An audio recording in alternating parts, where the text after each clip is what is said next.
Tires are just spinning, getting nowhere. Time to make some cleats. So these skid steer tires are bald as can be. I tried putting, you can see some lag bolts in there. They help a little bit. They don't work really good. So I'm gonna take this 1/4-inch plate and this 1/4-inch bar stock. I'm gonna make some cleats. So if you guys want to see how I do it, stick around.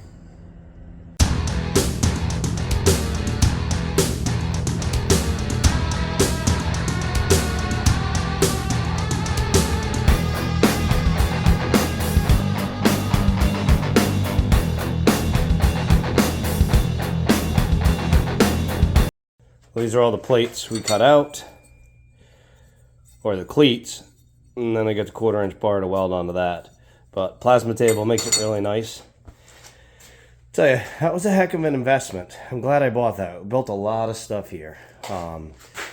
Couldn't do it without it. All right, so I'm gonna get these all cleaned up, gotta grind them down, and then I'll start welding the cleats on, and then I'll show you how we bend them for the curvature of the tire. So on the skid steer cleats, I got this 1/4 by 1/4, and I got a bunch of them stacked up there, and I don't want to cut one at a time and have to measure each one, so we made this jig. Comes out, then we bump the material up against it and we cut it down. Only thing is you can't lift the blade all the way up because this goes over it. Not a big deal. I just use a spacer there, hold it up so I can slide it forward and cut some.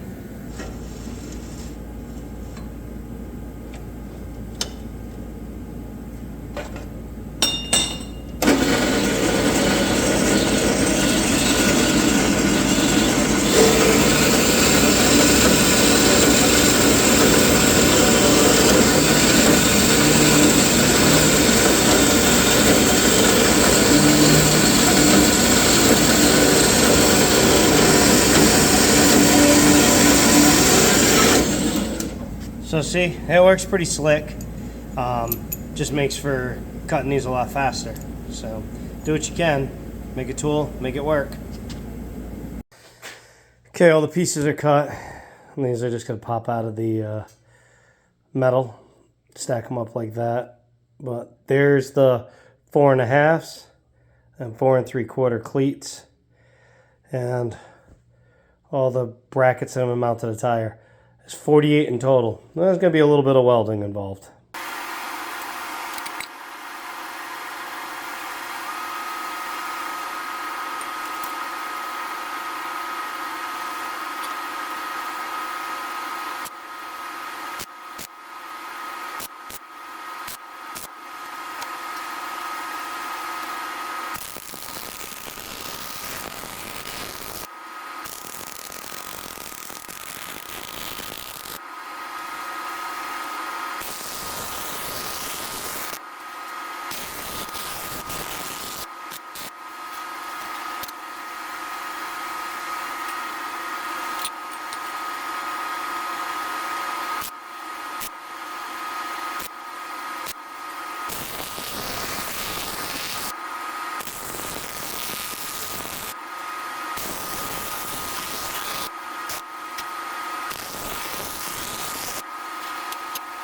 Well, nothing like Amazon leaving your package at the neighbor's house in a snow pile. This is one of the boxes that was in there. This is the other box that was in here. And everything's floating around, kind of in here, all around. This box is kind of semi-intact. I mean, what do you expect? So, anyways, for the tire cleats, these are the lag bolts that came in. I got 3-inch and I got 4-inch. The 4-inch are to go into the center hole that's got the most rubber on the tire. And then these will be on the outside. 5 bolts per cleat. Should be enough at 3/8. And cleats are coming along. Alright, so what I do is I lift this up. It's a little hard, camera's in the way. And the clearances are tight on it. So it takes a little bit to get it up. Alright, so the cleats, the 1/4-inch bar that I put on top, of it, I flip it down and I let it touch right on the side of that saddle. So then what I do is take one of these, angle finder,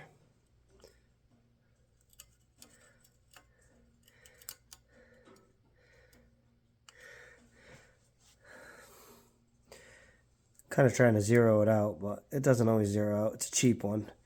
There we go. So I go to 5 degrees, and that pretty much is the angle of my tire.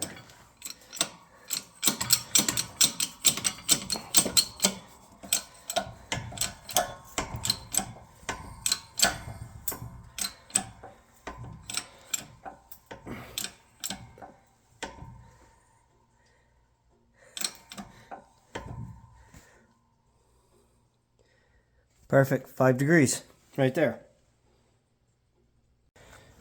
So this is the cleats. We put a little bend in them so they can match the curvature of the tire. And front here is going to be about a 1/2 inch. And it's got a 1/4 inch grouser. And then with the lag bolts, they'll be 1/4 inch. So give me some traction. I just want crazy traction to start breaking stuff or ripping them off. So get them all on the wheel here, and we'll take it for a test and see what happens. So only 46 more to go, but this is the concept.